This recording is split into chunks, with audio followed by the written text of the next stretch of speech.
Good morning, everybody, and welcome back to the channel. Today's video is going to be a fun one. I'm up here at my dad's. We are going to be doing some plowing today. That's the plan, and we're going to be using his 830. We're going to see if it'll pull the 4-bottom. Last year, the soil was so hard when we turned that soil over, because it had been probably over a decade since it had been cultivated, and it was just a thick, heavy crop of of alfalfa and grass. We turned that over. And then in the spring this year, we planted it in oats, and you saw me doing that probably. If not, I'll put links to all of those videos down here beneath this video in the description. But we've harvested those oats. Now it's time to turn that soil again, and so that's what we're going to be doing today. I'm tempted, it would be fun to see if we could take my 830 industrial up there, but the tires on that are about 25 inches wide. And so they don't fit down inside the furrow when you're plowing, as well as the tires on my dad's 830, which is just your normal ag version 830. And sorry, I'm walking through the tall grass here. Anyway, so we're going to use my dad's 830 instead of mine. Maybe when we do the disking, we'll take my 830 up there. It's right behind me now. So let me show you those tires. So here's my big 830 industrial, and as I was saying, the tires on this are just a little bit wide. The tire size is 18.0 by 26, and these are down here, you can see, this is a Goodyear Sure Grip, which is a really cool tire. The lugs on it are this big kind of square lug construction style tire. I think sometimes they're called like a grader style tire, but anyway, a really cool tire. And obviously you can see that I'm pretty dry rotted here. So I will need new tires for this in the future, but it's hard to find those. I don't even think they make them anymore. So I'll probably end up just putting an agricultural style tire back on this tractor. But even then, they're very, very expensive. So actually, that's one of the videos that I've thought about doing for a while now. Is kind of a side-by-side comparison of the industrial version of the 830, like the one that's behind me, next to my dad's agricultural version of the 830, and kind of point out some of the key differences between the two tractors. They're very similar. I mean, engine-wise, they're the same, but the way that the tractor's set up is a little bit different, just based off of the needs of the user. So if there's interest in that, let me know in the comments down below, and I will move that video idea up in the rotation of all of the ideas that I have running around in my head. But it's not going to be as much of a action tractor video. It's more just like a comparison, pointing out those differences. So some people might find it interesting. Others who are just wanting to hear a tractor run, well, not as exciting for them. But like I said, let me know in the comments if that's something that you want to see, and I'll see if I can make that happen. Anyway, talked long enough. Let's go up to the field now, and let's see if we can get my dad's 830 set up pulling that 4-bottom plow, or if we'll have to drop down to the 3-bottom. And I know a lot of people are saying, hey, an 830 is actually a 5-bottom tractor. You should be able to pull 5 bottoms. Well, yes, in certain soil conditions, but out here where we are, we've got hard soil that's dry. My dad has watered a portion of this ground to soften it up, so hopefully we have pretty good plowing conditions. But without further ado, let's jump to the field and let's get some footage of my dad's 830 at work. Right here we've got the 4-bottom plow that we're going to be using, and this is going to be an experiment, see if we can get this thing set up so that it pulls straight. I've just moved the hitch over this way 1 notch right here on this adjustment. Right there, we're pulling right in the center of that bar, and it's right in line with the beam right here. This being a 4-bottom plow, the center of the plow is actually right here, and we used to be pulling off the center line, and the whole plow was kind of dragging through the ground like this.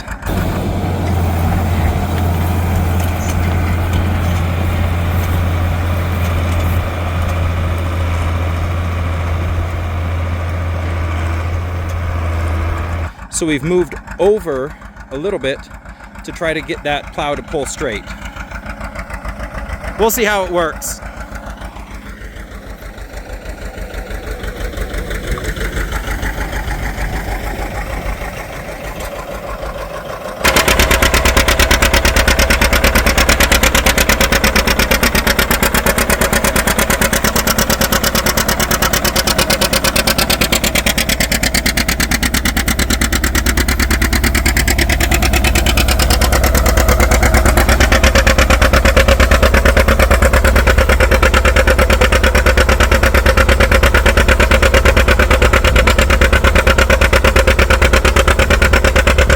Looks like we could move it.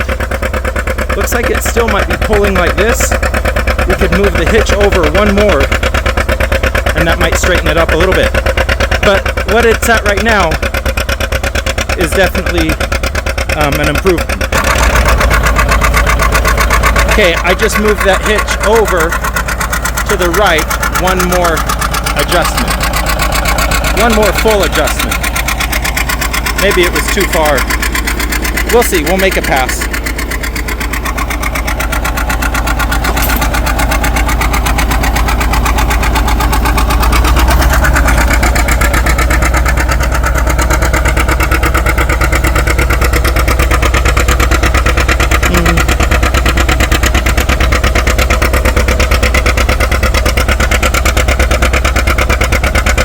Well, I don't think it's too far over. And the furrow over here has less trash in it. It's pretty deep. I think we might need to lift the plow up a little bit. Let's see how level it is this direction. Gotta lift it back up.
Well, you can tell it's pretty wet right here. That's not pretty. But it's dry over there. I can see now why my dad wants to just get the 4240. It has the weight. It's not like the 830 is struggling for power, it's just weight trying to get traction. Well, I'll make another pass or two until he gets back with the other tractor. And then I will hook on to the 3-bottom plow over there.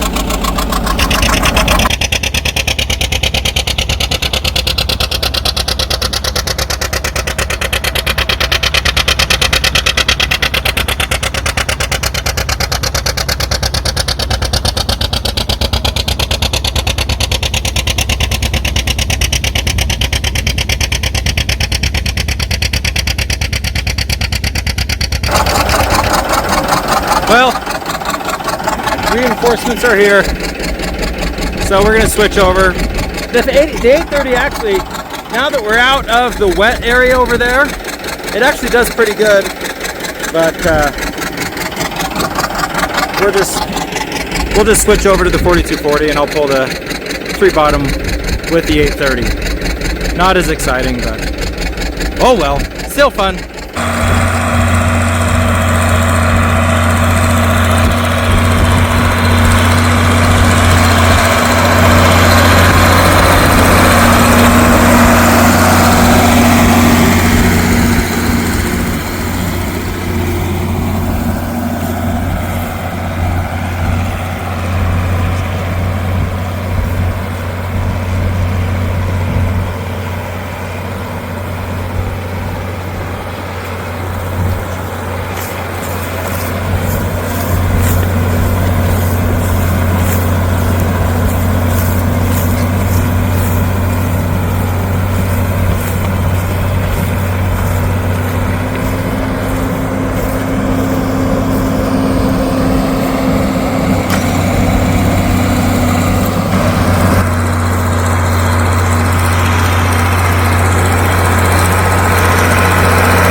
Well, that's what, 50% more horsepower, 4,000 pounds, and 4 more cylinders will do for you. Okay, I shut the tractor off so I could work in quiet for a little bit. Sorry about the wind. This plow is a 3-bottom Alice Chalmers number 2 plow. Well, it's definitely needs some adjustment. So this coulter right here, I think that one's pretty good. It's right in line, just offset from that plowshare just a little bit. This one, same deal. I think that one's pretty good too. Maybe it could move over a little bit. But then this one, and when I just tried plowing with it, this did not go down in the ground at all. And I was like, what the heck is going on? Well, this coulter hits the plowshare. You can see that right there. Can you see that? Hits it. So I'm going to move this. I'm going to loosen these 2 nuts, and I'm going to move the coulter up, and I'm also going to pivot it so that then it's offset from that plowshare just a little bit. And I think that'll probably help this back go into the ground a lot better. Okay, you can see I moved it over quite a bit, and I moved it up a lot. So I don't know, it still seems like the center of that coulter is too far in front of the point of that plow, but maybe that's just how it's supposed to be.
Okay, I've adjusted it a little bit more, and I think it's pretty good now. It's pretty level in the ground, front to back, and then from left to right, it looks like it's still, well, this side could go down just a little bit more. Well, I'll try it how it is, and we'll see how it does.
Something.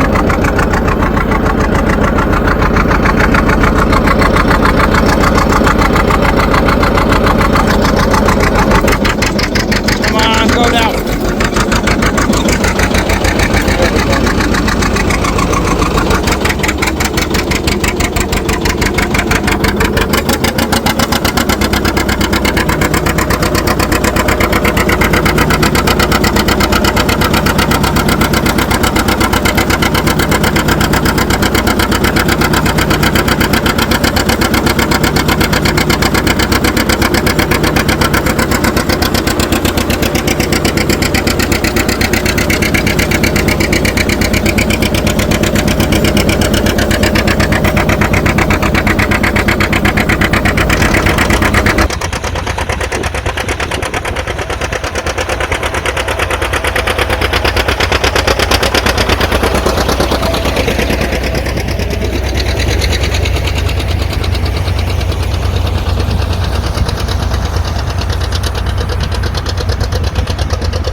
Well, this plow is doing better, but it gets clogged up with trash so easily.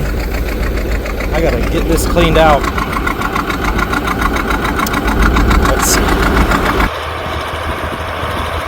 This is the hardest part, the very, very last pass.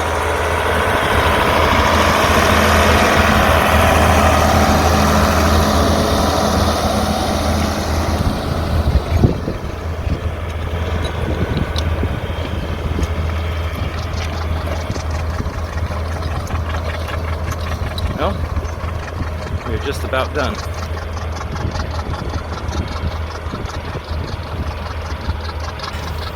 Well, that's gonna do it. The wind picked up, so hopefully you can still hear me okay, but you can see behind me we got about a third of that field plowed. We'll come back after we move the water, we'll plow the next third, and then in a week or so we'll plow the final third. Then we'll disc it over and get this thing planted into alfalfa and grass, so that then we'll have a good strong crop of hay next year. Anyway, thank you so much for watching, you guys, and I'll see you next week with another video.